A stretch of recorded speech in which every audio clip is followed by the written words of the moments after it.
है आना चाहता। बेवफा न हो तू, हाँ हाँ मेरे खून खरीदे। और बेवफा न हो तू, हाँ हाँ मेरे खून खरीदे। कर मेरा इकरार तू, मुझसे क्यों शर्माता। कर मेरा इकरार तू, मुझसे क्यों शर्माता। तेरे दिल के द्वार पर यीशु खटखटाता। खोलो तुम दरवाजा, वो है आना चाहता। और प्यारे यीशु कहता, हाँ हाँ कितनी वक्त है जाता। प्यारे यीशु कहता, हाँ हाँ कितनी वक्त है जाता। और वक्त गया जो प्यारो, वापस फिर न आता। वक्त गया जो प्यारो, वापस फिर न आता। तेरे दिल के द्वार पर यीशु खटखटाता। खोलो तुम दरवाजा, वो है आना चाहता। और खोलता हूँ दरवाजा, हाँ हाँ दिल का है मसीहा। खोलता हूँ दरवाजा, हाँ हाँ दिल का है मसीहा। और इसमें रह तू, मैं हूँ दिल से चाहता। और इसमें रह तू, मैं हूँ दिल से चाहता। और तेरे दिल के द्वार पर यीशु खटखटाता। खोलो तुम दरवाजा। एक आवाज और नम्र आवाज से बोलता, नम्र आवाज से बोलता, हाँ हाँ मारा मेरे वास्ते। नम्र आवाज से बोलता, हाँ हाँ मारा मेरे वास्ते। छोड़ो मत सलूकी, खोलो मैं आता। छोड़ो मत सलूकी, छोड़ो मैं आता। और तेरे दिल के द्वार पर यीशु खटखटाता। खोलो तुम दरवाजा, वो है आना चाहता। तेरे दिल के द्वार पर यीशु खटखटाता। खोलो तुम दरवाजा, वो है आना चाहता। Thank you Jesus, thank you Lord. प्रार्थना के लिए आंखें बंद करें, वचन सुनने के लिए हृदय तैयार करें, आत्मा तैयार करें, क्योंकि ये वचन परमेश्वर पिता के द्वारा से दिया गया वचन है। पिता परमेश्वर, आपने मुझ तुच्छ दास को अपने पवित्र कामों के लिए चुना है कि लोगों के जीवन में सत्य का वचन पहुंचाऊं और उस सत्य के वचन के द्वारा से लोगों के जीवन में परिवर्तन देख सकें।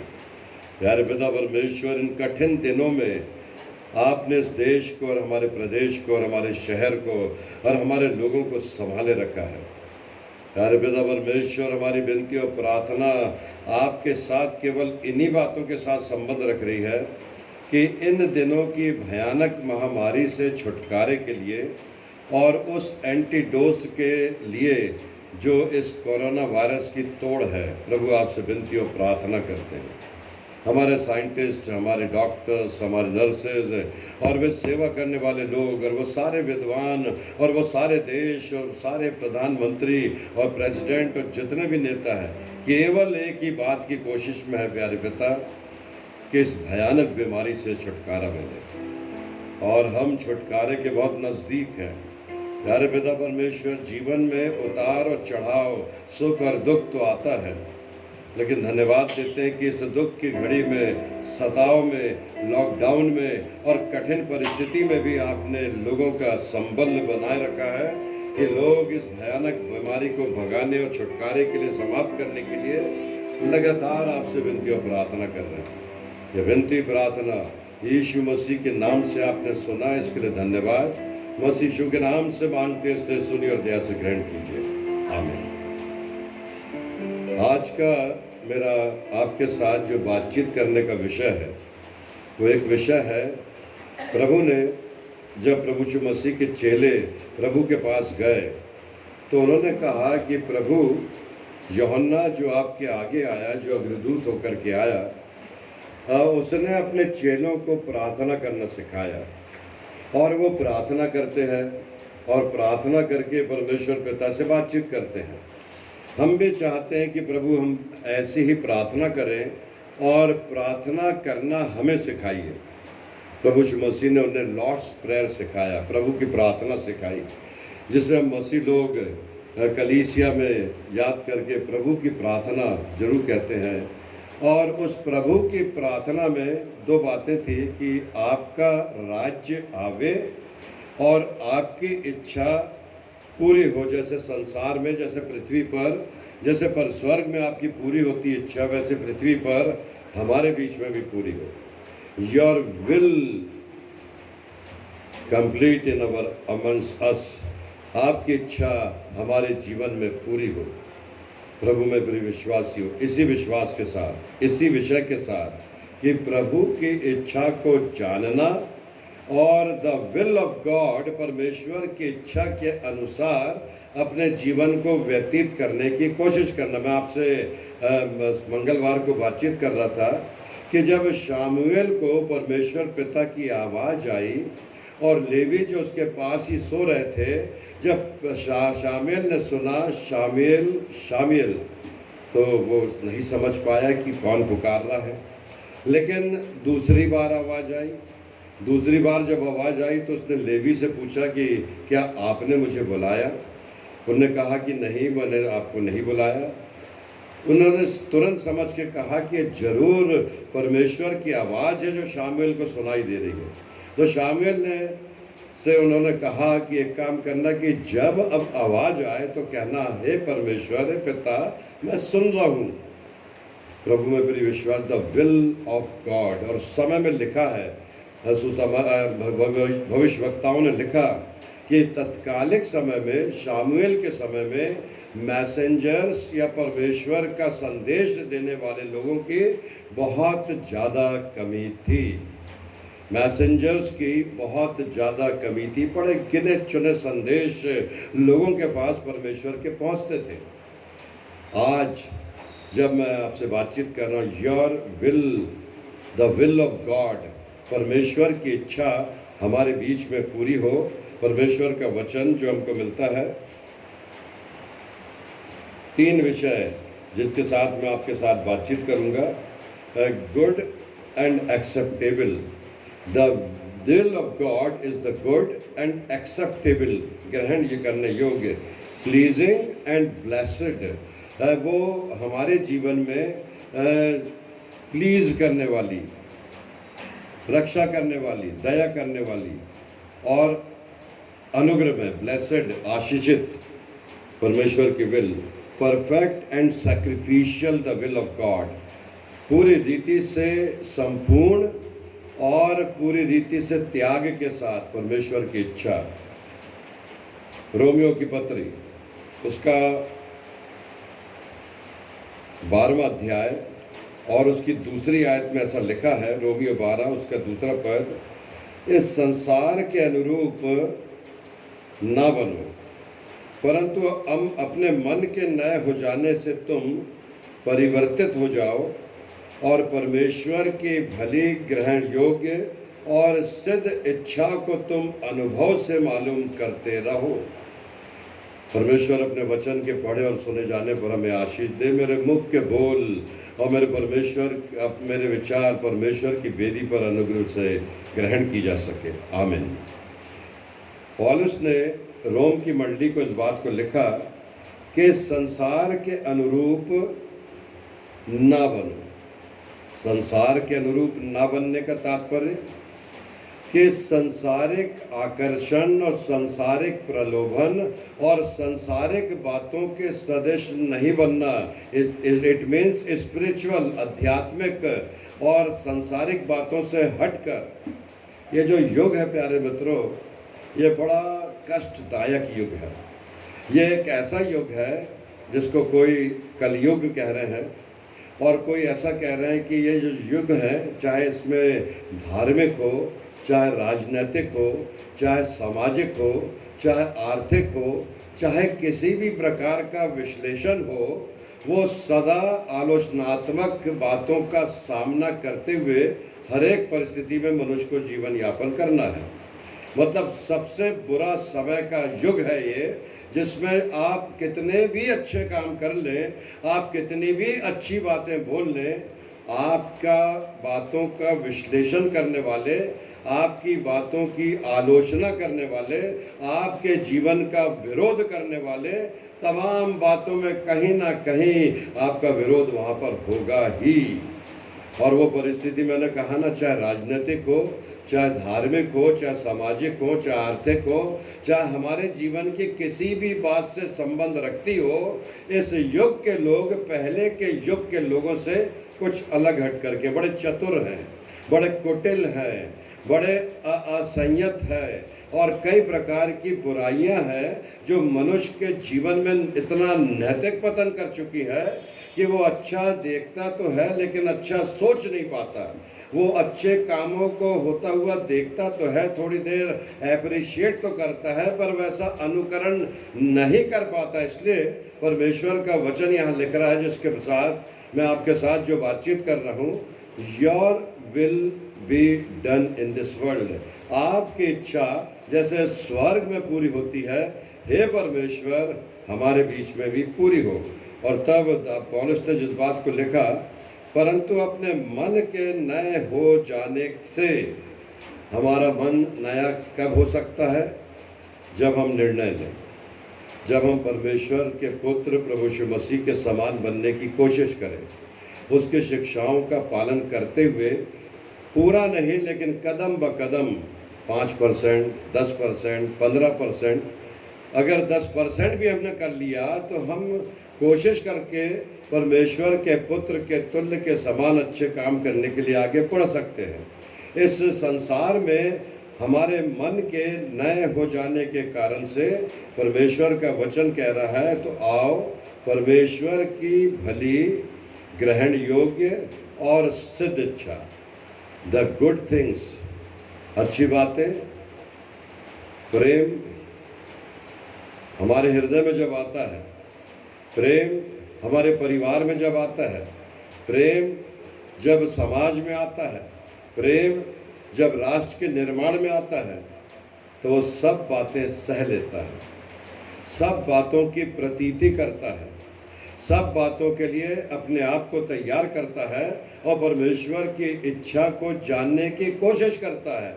वो अपने मन के अशुद्ध विचार से उस स्थान पर वातावरण को दूषित नहीं करता, अपने गलत धारणाओं को बता करके लोगों के मन को हर प्रकार की भावना से, बुरी भावनाओं से ग्रसित नहीं करता, लेकिन वो वातावरण को शुद्ध करता है। वो वातावरण में हल्का फुल्का ऐसी बातों का प्रयोजन करता है जिससे कि लोग दुख और गम को भूलकर आनंद और खुशी में आगे बढ़ते चले जाएं।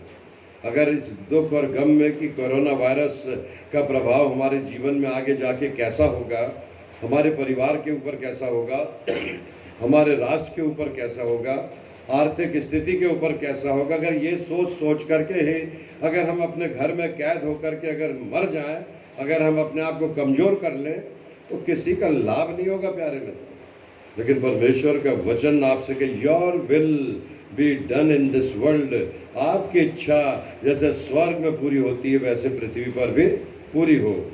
वो वहाँ पर जिस बात को लिखा है, परिवर्तित हो जाओ कि परमेश्वर की भली, ग्रहण योग्य और सिद्ध इच्छा को तुम अनुभव से मालूम कर सको।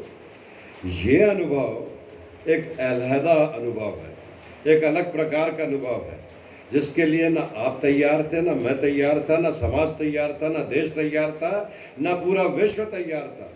लेकिन ये आकस्मिक ऐसी घड़ी आ पहुंची जिस घड़ी में परमेश्वर का वचन आपसे कह रहा अनुभव के द्वारा से, now this type of the experience, this kind of the experience जिसका हम सामना कर रहे हैं, इसका सामना करते हुए परमेश्वर की इच्छा क्या कहती है। बाइबल के कुछ पदों को देखेंगे प्यारे मित्रों, थोड़ा मेरे साथ आप निकाल करके शेयर कीजिएगा, पढ़िएगा उसको, पृष्ठभूमि में जाएं पुराने नियम में, जहाँ पर हमको मिलता है जेनेसिस, उत्पत्ति नामक पुस्तक, उसका 42वां अध्याय, उसकी पहली 2 आयतें। उत्पत्ति 42 1 और 2 पद। जब याकूब ने सुना कि मिस्र अन्न है, तब उसने अपने पुत्रों से कहा, तुम एक दूसरे का मुख क्यों देख रहे हो? फिर उसने कहा, मैंने सुना है कि मिस्र में अन्न है, इसीलिए तुम लोग वहां जाकर हमारे लिए अन्न मोल ले आओ, जिससे हम ना मरे वरन जीवित रहें। When Jacob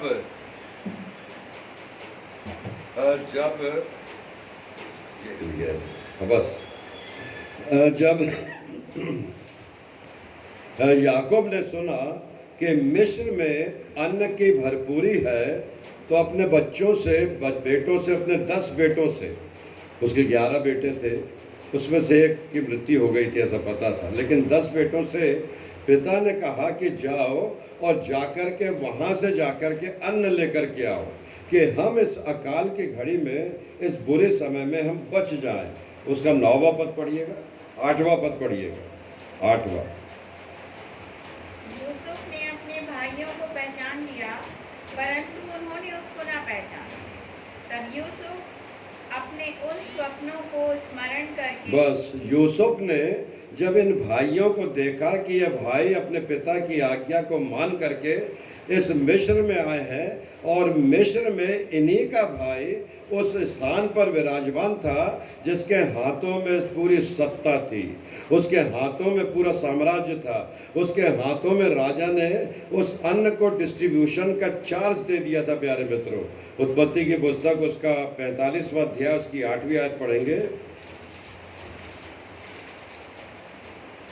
इस रीति अब मुझको यहाँ पर भेजने वाले तुम नहीं। अब इस रीति से मुझको यहाँ पर भेजने वाले तुम नहीं।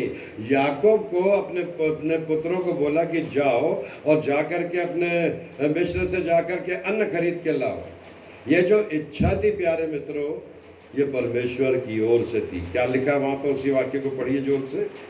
अब हम समझ पाए कि यहाँ पर जो हम आए हैं ये परमेश्वर की इच्छा, that was the will of the God, परमेश्वर की इच्छा।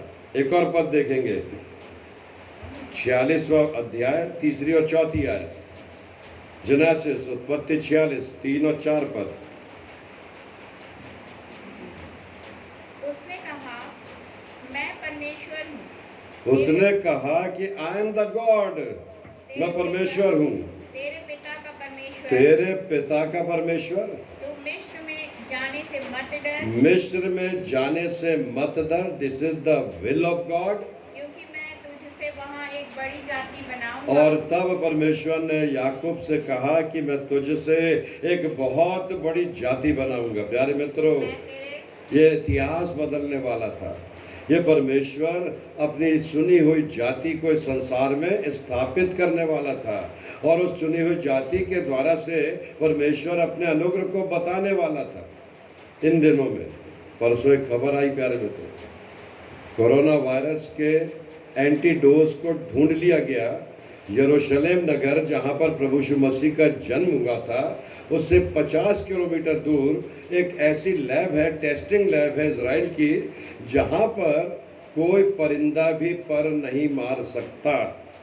जो वहाँ के, जो जैसे हमारे देश की रॉ संस्था है, वैसे वहाँ पर मौजर इजराइल की वो संस्था है जो उस पूरे लैब को नियंत्रित करती है, और वहाँ पर एंटीडोज बनाए जाने का दावा कर लिया गया है। हो सकता है ये बात धीरे से निकल कर के सामने आएगी, लेकिन एक इंटरनेशनल न्यूज़ थी, वो this is the will of God. परमेश्वर ने कहा याकूब मैं तुझसे एक ऐसी बड़ी जाति उत्पन्न करूंगा जिसकी की कल्पना इस संसार के लोग नहीं कर सकते। आगे पढ़िए क्या लिखा है। मैं तेरे संग संग मिस्र को चलूंगा मैं तेरे संग संग मिस्र देश तक चलूंगा और मैं तुझे वहां से फिर निश्चय ले आऊंगा और निश्चित है कि वहां से लौटा भी लेकर के आ जाऊंगा। और यूसुफ अपने हाथ से तेरी आंखों को बंद करेगा। परमेश्वर का वचन जिन बातों के लिए मैं आपसे शेयर कर रहा हूँ। Now this is the will of God. तत्कालिक समय में परमेश्वर अपने द्वारा से उनसे बातचीत करते हुए अपनी इच्छा को प्रकट करते थे। निर्गमन की पुस्तक उसका 3 अध्याय उसकी 8वीं आयत, निर्गमन 3 उसका 8वां पद।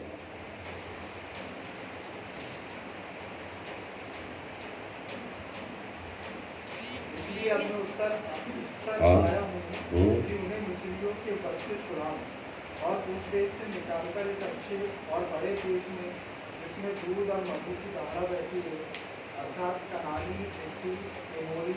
और मेरी इच्छा है कि मैं वहां से तुमको मिस्र देश से छुड़ा करके ले आऊं और ऐसे देश में बसाऊं जहां पर कनानी, हित्ती, अमोनी और दूसरे दूसरे धर्म के लोग और जाति के लोग रहते हैं। आगे में फिर लिखा 10वें पद को पढ़िएगा 3 अध्याय के निर्गमन। इसलिए आ मैं तुझे फिरौन के पास भेजता हूँ हम्म। कि तू मेरी Israeli and then you will lead in front of the pharaoh.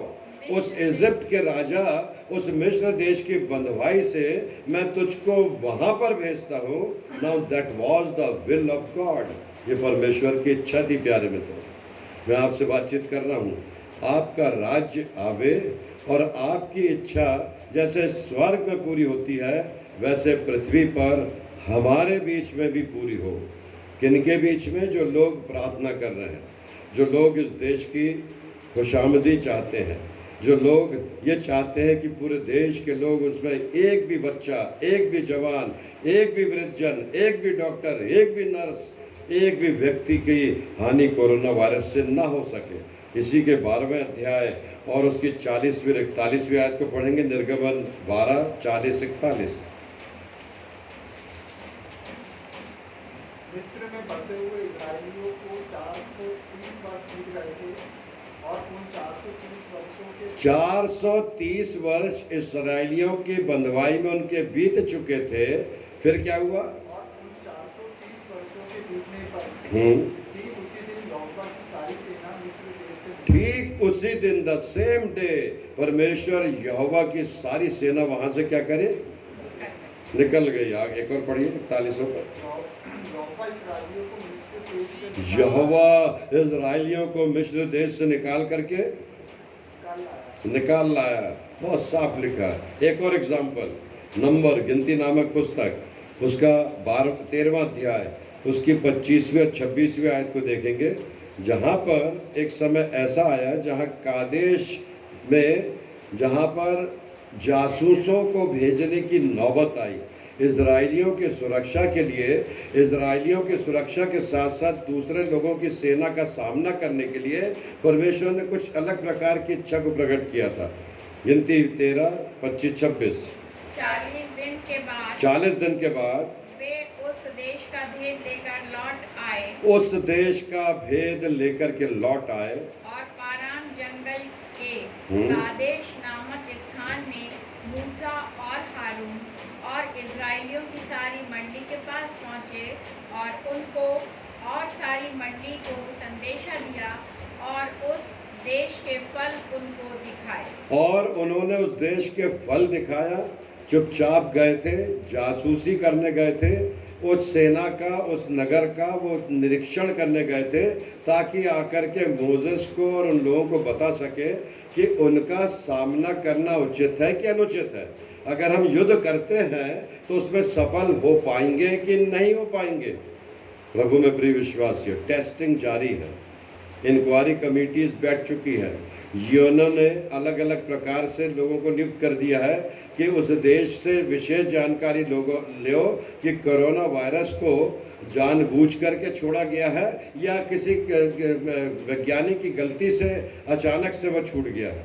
ये सब शोध का विषय हो सकते हैं, ये जानकारी लेने का समय हो सकता है, लेकिन प्रभु में प्रिय विश्वासियों, द विल ऑफ गॉड, परमेश्वर की इच्छा को जानना और परमेश्वर की इच्छा को जानकर उसके अनुसार चलना, मैं उन बातों के साथ आपसे बातचीत कर रहा हूँ। एक और पद देखेंगे 13वां अध्याय, उसकी 31वीं आयत और 32वीं आयत। जो पुरुष उसके संग गए थे, जो पुरुष उनके साथ गए थे, उन्होंने कहा, कहा उन लोगों पर चढ़ने की शक्ति हम में नहीं है, उन लोगों पर चढ़ने की शक्ति हम में नहीं है, क्योंकि वो बहुत बलशाली हैं। उनकी जो हाइट है 6 फुट और 7 फुट है, वो बड़े बलिष्ठ हैं, इतने मजबूत है कि जब उनके सामने हम खड़े होते हैं तो हम टिड्डी और पतंगों के समान दिखाई देते हैं, और उनका सामना करना it was very difficult time. प्रभु में प्रिय विश्वासियों, मैं कहानी नहीं बता रहा हूँ, मैं बाइबल की उन बातों को बता रहा हूँ जो तत्कालिक समय के राजे, महाराजे, गवर्नर और सेना के साथ संबंध रखती थी।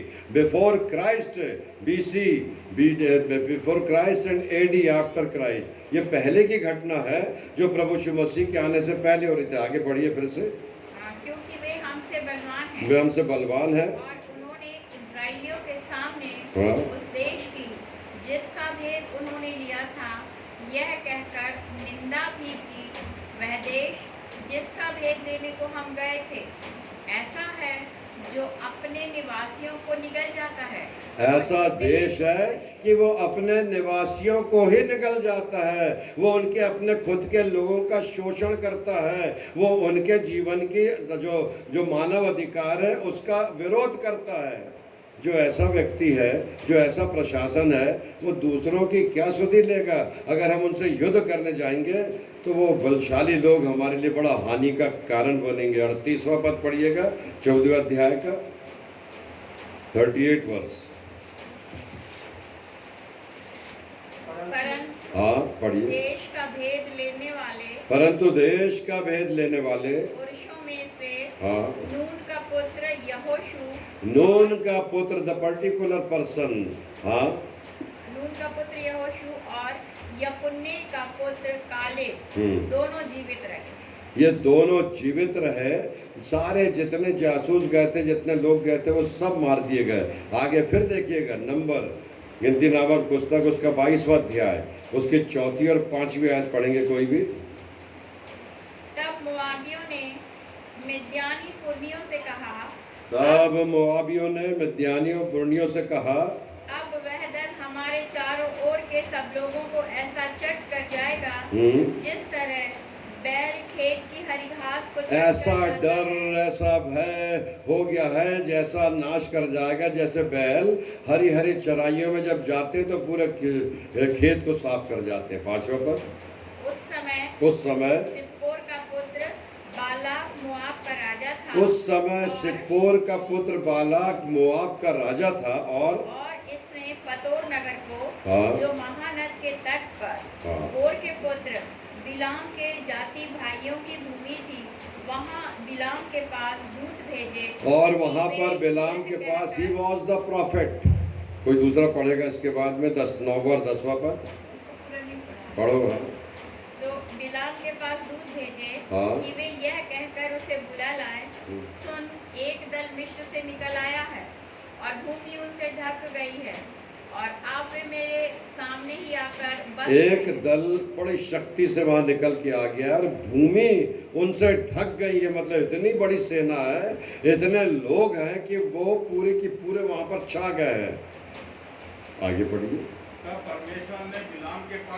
परमेश्वर ने बिलाम के पास क्या कहा? आकर पूछा, हाँ, कि तेरे यहाँ ये पुरुष कौन है? ये तेरे यहाँ पर ये पुरुष कौन है? बिलाम ने परमेश्वर से कहा, हाँ। सिप्पोर के पुत्र मोआब के राजा बालाक ने मेरे पास। परमेश्वर उतर करके अपने लोगों से पूछता था। प्यारे मित्रों, भविष्यवक्ताओं से बातचीत करता था। द विल ऑफ गॉड उस समय में प्रकट होती थी, इसलिए होती थी कि वे परमेश्वर का भय मानते थे, और परमेश्वर का भय मान करके जिनको चुना जाता था, बड़ी ईमानदारी के साथ, बड़ी शिद्दत के साथ, बड़े डिसिप्लिन होकर के, बड़े आदर के साथ वो परमेश्वर पिता के नाम से उनकी अगुवाई करते थे। आगे पढ़िए। हाँ। राजा बालाक ने हाँ। मेरे पास कहला भेजा हम्म। कि सुन, जो दल मिस्र से निकल आया है उससे भूमि ढक गई है, इसलिए आकर मेरे लिए उन्हें शाप दे। संभव है कि मैं इस कारण से मेरे लिए उनको आकर के श्राप दे। संभव है कि तेरे श्राप देने के कारण से ये सारी सेना जो मेरा मुकाबला करने आ रही है ये मुझसे हार जाए। प्रभु में प्रिय विश्वासियों, he was the god fearing man, that was the person, he was the prophet. वो भविष्यवक्ता था और एक राजा उससे गुहार कर रहा था कि आकर के सामने आने वाली सेना के लिए वो अपने द्वारा से विचार प्रकट करे। और जब ये बात मालूम हुई तो 12वां और 13वां पद पढ़िएगा, कोई भी दूसरा। परमेश्वर ने हाँ। बिलाम से कहा, हाँ। तुम इनके संग मत जा। परमेश्वर ने अब यहाँ पर बालाक से क्या कहा? तो इनके बिलाम से कहा कि तू इनके साथ मत जा।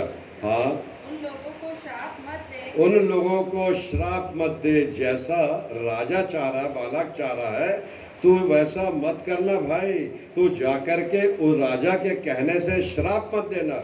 अगर राजा आज हमको बुलाए, अगर प्रधानमंत्री आज हमको बुलाए, अगर मुख्यमंत्री हमको बुलाए और हमको बुला करके किसी को श्राप देने के लिए बोले, तो प्रभु में प्रिय विश्वासियों, परमेश्वर का वचन कहता है द विल ऑफ गॉड, परमेश्वर की इच्छा को जानने की अत्यंत आवश्यकता है। उस समय के लिए परमेश्वर इस समय के लिए क्या चाह रहा, आगे पढ़िए क्या लिखा है। क्योंकि वे आशीष के भागी हो चुके हैं। वे आशीष के भागी ऑलरेडी हो चुके हैं।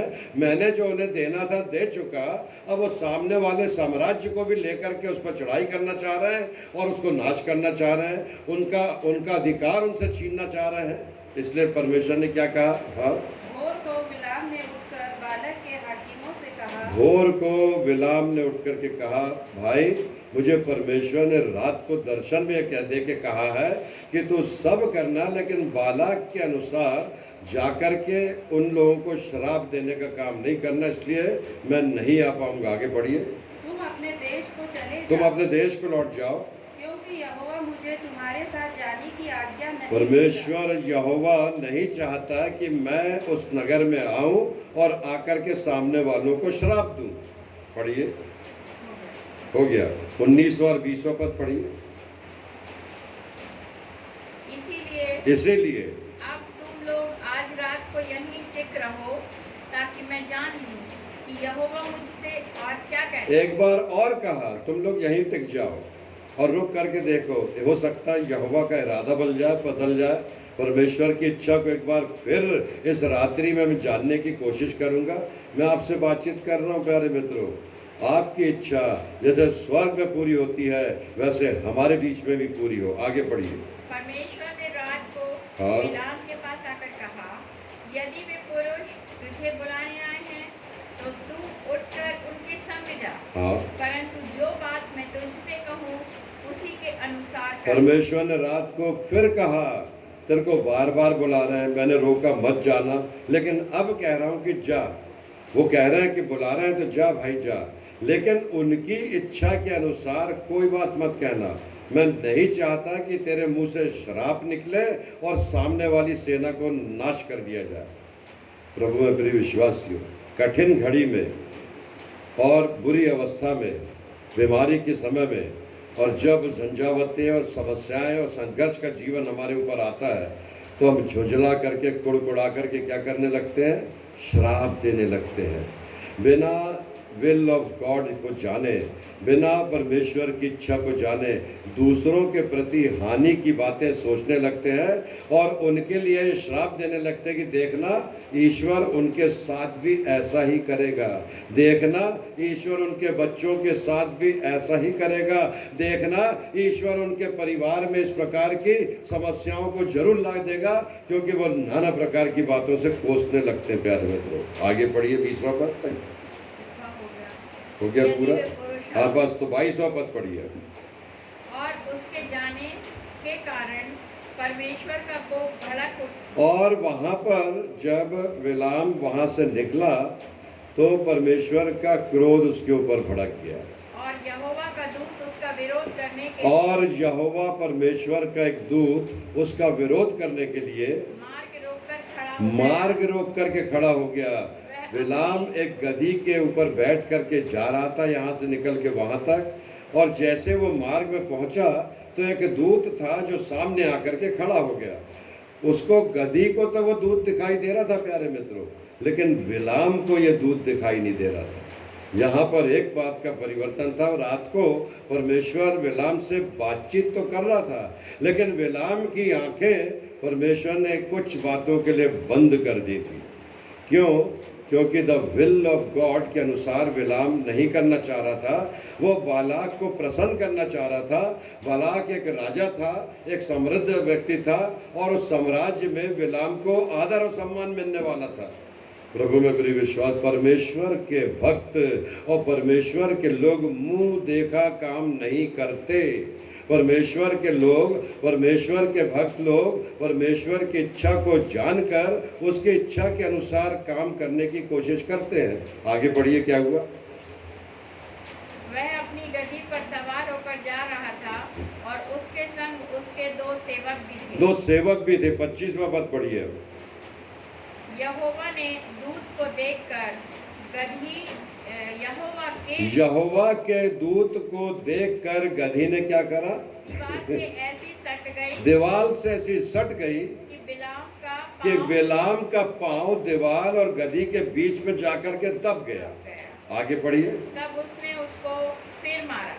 बिलाम ने पहली बार मारा था कि क्या बात है, तो खड़ी क्यों हो गई? दूसरी बार जब मारा फिर उसने बेचारी दीवार के साथ सट गई, उसका पैर दब गया। बिलाम ने फिर क्रोधित होकर फिर कोड़ा मारा। फिर 29वां पद पढ़िए, 28वां पद। तब यहोवा ने गधी का मुंह खोल तब दिया। यहोवा ने जब तीसरी बार बिलाम ने मारा तो परमेश्वर यहोवा ने गधी का मुंह खोल दिया, और गधी ने बिलाम से बातचीत की। प्यारे मित्रों, कैसी बातचीत की? क्या लिखा है, पढ़िए। और वह बिलाम से कहने लगी, और वो बिलाम से कहने लगी, मैंने तेरा क्या बिगाड़ा है बिलाम? मैं तो तेरे को बालाक के देश में ले जा रही हूँ, जहाँ तू चाहता था मैं तेरे साथ साथ चल रही हूँ। हाँ, कि तूने मुझे 3 बार मारा। कि तूने मुझे 3 बार मारा। और पढ़िए। बिलाम ने गधी से कहा, हाँ, यह कि तूने मुझसे नटखटी की। तूने मुझसे नटखटी की है, मेरा पैर दीवार पे दबा दी, और तू चाह नहीं रही कि चलूं करके। 33वां और 34वां पद पढ़िए अब इसके बाद। और यह गधी मुझे देखकर मेरे सामने से 3 बार हट गई। यदि वह मेरे सामने से हट न जाती तो निसंदेह मैं अब तक तुझे तो मार ही डालता, परंतु उसको जीवित छोड़ देता। परंतु वो उसको जीवित छोड़ दे। 34वां पद हो गया। तब बिलाम ने यहोवा के दूत से कहा, तब बिलाम ने यहोवा के दूत से कहा, मैंने पाप किया है। मैंने पाप किया है, मैंने परमेश्वर की इच्छा को नहीं जाना, मैंने परमेश्वर की बातों को नहीं माना। प्रभु में प्रिय विश्वास की, द विल ऑफ गॉड, वो चाहता है कि perfection with the perfection and the sacrificial things, sacrificial desire, वो इच्छा जो परमेश्वर के पुत्र के द्वारा से हमको मिली। कैसे मिली? यूहन्ना रचित सुसमाचार उसका 17वां अध्याय उसकी 4 आयत में इस बात को लिखा कि जो काम तूने मुझे करने को दिया था उसे पूरा करके मैंने पृथ्वी पर तेरी महिमा की है। प्रभु यीशु मसीह ने परमेश्वर पिता से क्रूसिफिकेशन से पहले ये प्रार्थना की थी कि हे पिता, जो काम आपने मुझे करने को सौंपा था उसको मैंने जितना बन सका मैंने पूरा किया है, और अब मैंने तेरी इच्छा को पूरी करके आपकी महिमा को प्रकट किया है।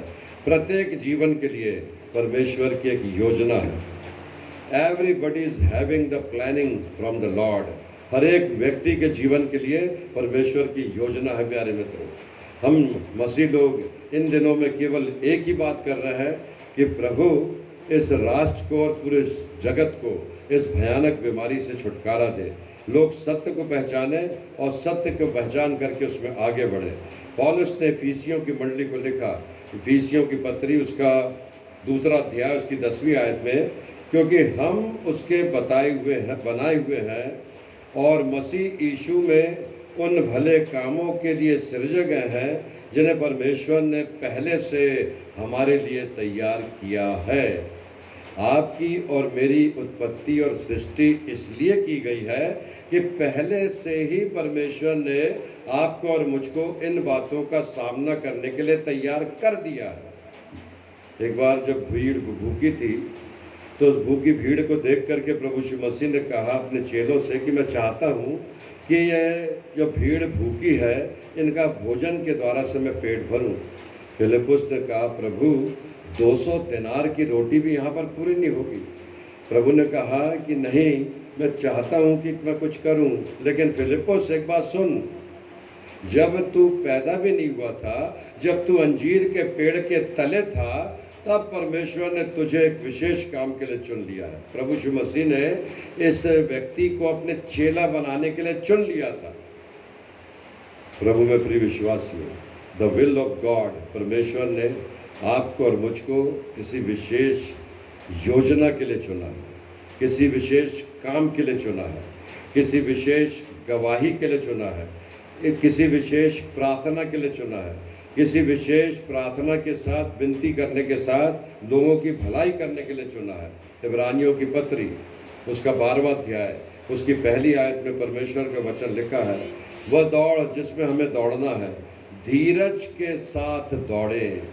इस समय बहुत तेज दौड़ने की आवश्यकता नहीं है प्यारे मित्रों। इस समय लॉकडाउन में धीरे धीरे धीरे धीरे प्रार्थना करते हुए सोचते हुए चलना है।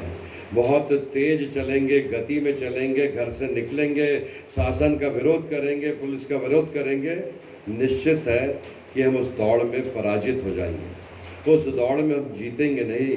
परमेश्वर का वचन कहता है धीरज के साथ उस ठहराए हुए गोल की ओर दौड़े, क्योंकि अभी हमको बहुत कुछ करना है और अभी हमको बहुत कुछ बताना है। जैसे वर्तमान समय की परिस्थिति है, परमेश्वर चाहता है कि उसकी इच्छा को जानकर उसकी इच्छा के अनुसार हमें संसार में काम करें।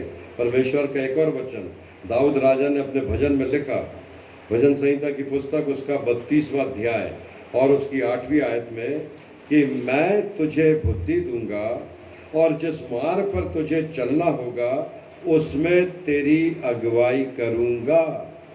First, he is ready to provide the wisdom, वो बुद्धि जो तत्व ज्ञान के साथ संबंध रखती है, वो बुद्धि जो त्वरित बुद्धि है, जो तुरंत हमें उस स्थान पर मार्गदर्शन देती है, और वो बुद्धि जो वर्तमान समय के लिए आवश्यक है। ये जिद करने वाली बुद्धि की आवश्यकता नहीं है, ये विरोध करने वाली आत्मा की आवश्यकता नहीं है, ये आलोचना करने का समय नहीं है प्यारे मित्रों। ये समय है धीरज के साथ उन बातों का सामना करने का जिस बीमारी के कारण से ये परिस्थिति निर्मित हुई है। इसलिए परमेश्वर का वचन कहता है कि मैं तुझ पर अपनी कृपा दृष्टि बना रखूंगा और सम्मति दूंगा, बुद्धि दूंगा, ज्ञान दूंगा, संसाधन दूंगा, अच्छे सलाहकार दूंगा, अनुकूल वातावरण दूंगा, जिससे कि तुम कदम ब कदम परमेश्वर के काम में आगे बढ़ते चले जाओ। दाऊद राजा ने फिर लिखा भजन संहिता की पुस्तक उसका 37वां अध्याय और उसकी 23वीं आयत में कि मनुष्य के प्रति गति यहोवा की ओर से दृढ़ होती है। पढ़िएगा जरा, मनुष्य की गति यहोवा की ओर से दृढ़, परमेश्वर यहोवा की ओर से दृढ़ होती है। इसलिए क्या कहता है, दौड़ में दौड़ना तो है लेकिन धीरज के साथ। ये समय धीरज का है, ये समय धैर्य का है, और उसके चलन से वह प्रसन्न रहता है, और उसके चलन से, आपके चलने से वो प्रसन्न रहता है। अगर आपके चाल, आपका चरित्र, आपके सोच, आपकी गतिविधियां, आपके विचार, आपके कार्य अनुकूल नहीं होंगे, आपके चलन में अंतर होगा, तो परमेश्वर कहता है कि वो उसकी इच्छा से आपको वंचित कर देगा। यशायाह नबी की पुस्तक उसका 58वां अध्याय और उसकी 11वीं आयत में परमेश्वर यहोवा जो लगातार आपसे और मुझसे बातचीत कर रहा है, पढ़िएगा।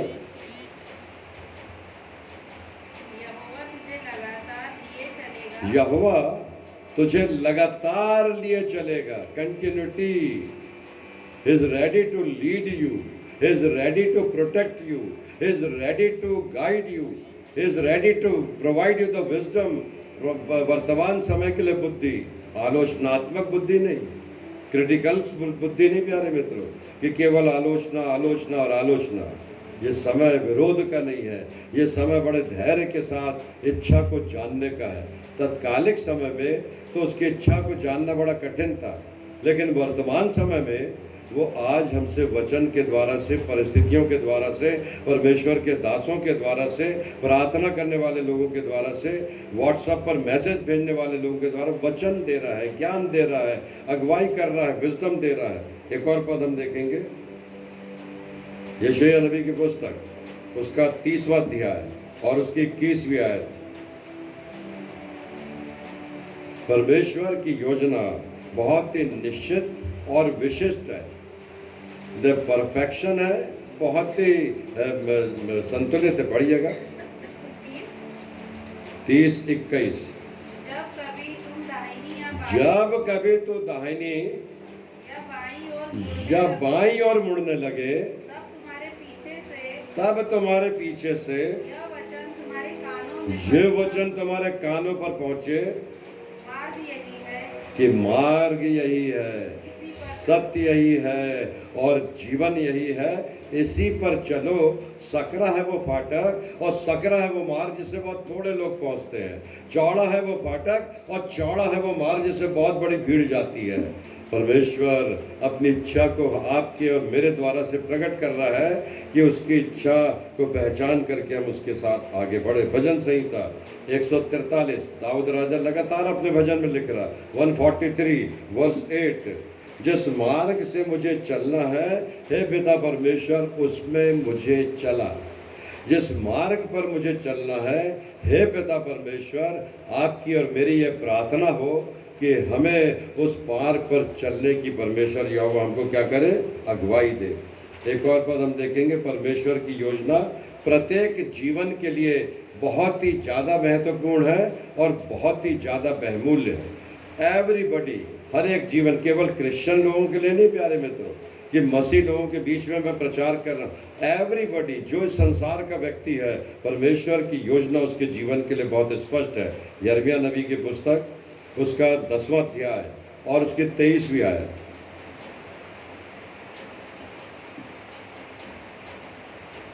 हे यहोवा मैं जान गया हूँ, हाँ, यिर्मयाह कहता है, हे यहोवा मैं जान गया हूँ कि मनुष्य का मार्ग उसके वश में नहीं, ये मनुष्य का मार्ग उसके वश में नहीं है।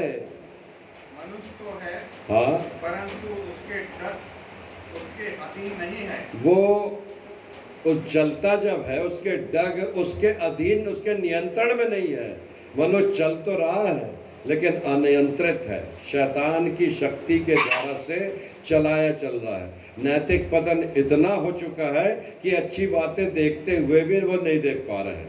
अच्छे काम करने के लिए पूरा समय खुला हुआ है, साम्राज्य खुला हुआ है, लेकिन अच्छे काम करना सूझता ही नहीं है, क्योंकि कुटिल बुद्धि एक शोकपूर्ण वास्तविकता है और अपने स्वार्थ और हठीलेपन के कारण अपनी योजना को पूरा करने का प्रयास मनुष्य करता है, जिसके कारण से उसकी योजना से वो स्वयं भटक जाता है।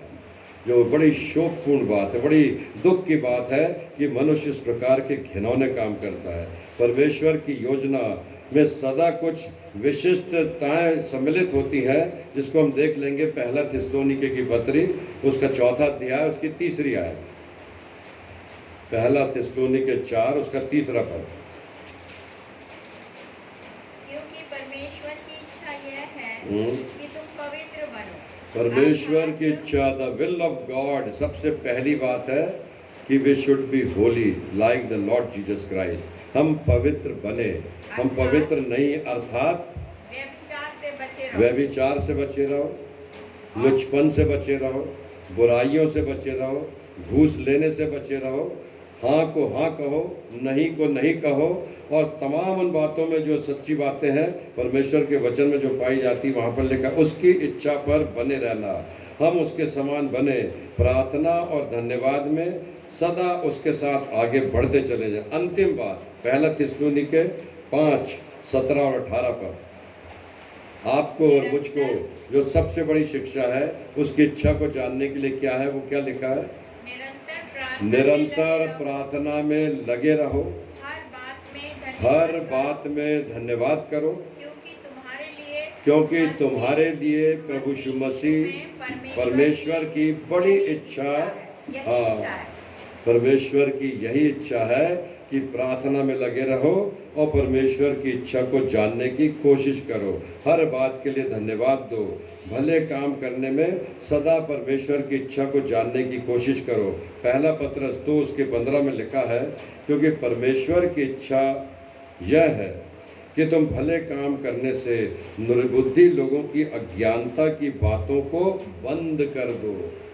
भले काम करने से निर्बुद्धि लोगों की बातों को आपको क्लोज डाउन करना है। और क्लोज डाउन कैसे होगी? आप जब भले काम करेंगे। मैं जो ये परमेश्वर का वचन आपके साथ शेयर कर रहा हूँ, मैं जो आपके साथ मिल कर के न केवल आपके लिए लेकिन सारे जगत के लिए प्रार्थना करने का आह्वान दे रहा हूँ, क्योंकि हम मसीह लोग उपवास रख करके प्रार्थना कर रहे हैं। जो मनुष्यों के बस में नहीं है वो परमेश्वर के बस में है। जो मनुष्यों के हाथों से आज संभव नहीं हो पा रहा है वो परमेश्वर के हाथों से ही संभव हो पाएगा।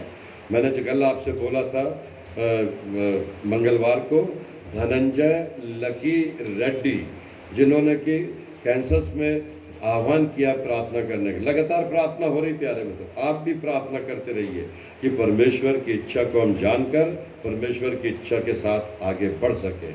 आइए हम मिलकर के एक और गीत गाएंगे और आप जहाँ भी हैं इस गीत में शामिल हो। गीत नंबर क्या है बताइएगा? 657। यीशु का दरबार रे हमें प्यारा लगत है। यीशु का दरबार रे हमें प्यारा लगत है। दोनों को एक घुमा।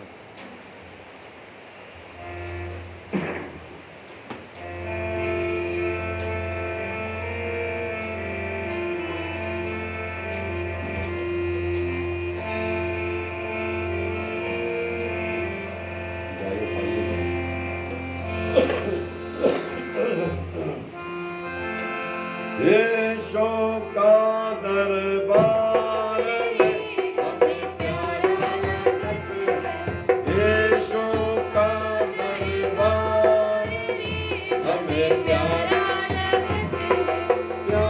लगत है। दुलारा प्यारा लगत है। ओ यीशु का दरबार हमें प्यारा लगत है। यीशु का दरबार तेरे दरबार मसीह, तेरे दरबार मसीह, बच्चे जवान सयान रे हमें, बच्चे जवान सयान यीशु का दरबार रे हमें, तेरे दरबार मसीह कौन, तेरे दरबार मसीह कौन, बच्चे नवाब रे हमें प्यारा, मूरख पंडित नवाब रे हमें प्यारा। यीशु का दरबार रे हमें, तेरे दरबार मसीह क्या क्या मिलत है।